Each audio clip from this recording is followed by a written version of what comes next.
कतारगाम के विधायक विनुभाई मोरडिया ने वित्त मंत्री को एक महत्वपूर्ण पत्र लिखा है।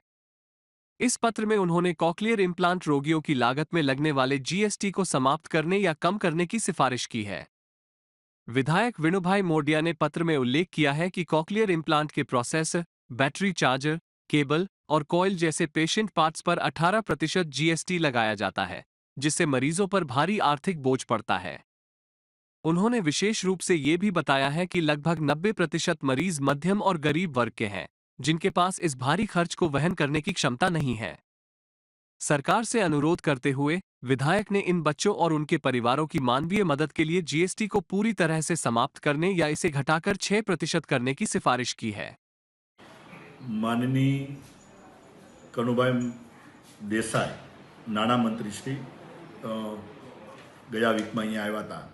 અને ત્યાર પહેલાં 1 વર્ષ પહેલાં મેં એક પત્ર લખ્યો હતો માનનીય મુખ્યમંત્રીશ્રી અને ઋષિકેશભાઈને। ત્યાર પછી જે પ્રકારે આના બાળકોના વાલીઓ એમને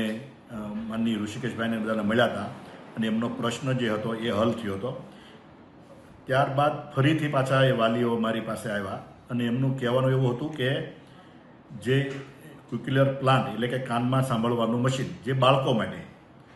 એ બાળકોને જ્યારે મેન્ટેનન્સ આવે એની વોરંટી પૂરી થાય 3 વર્ષ પછી ત્યારે એના જે સ્પાર્ટ હોય બેટરી કેબલ ચાર્જ આ બધા જ પ્લાન્ટો ઉપર 18% જેટલો જીએસટી છે। જો એમાંથી રાહત કરવામાં આવે કારણ કે આ બાળકો માટે છે ને અને ખાસ ગણીએ તો એમાં મોટાભાગના ગરીબ બાળકો હોય છે અને ગુજરાતભરના બાળકો માટેનો આ પ્રશ્ન છે અને એ મારા ધ્યાને આવતા મને એમની રજૂઆત યોગ્ય લાગી એટલે માનનીય નાણામંત્રી જ્યારે આવ્યા ત્યારે એમને પણ મેં વાત કરી, એમને હકારાત્મક મને પ્રત્યુત્તર આપ્યો છે અને મેં પત્ર પણ લખ્યો છે, રૂબરૂ મળીને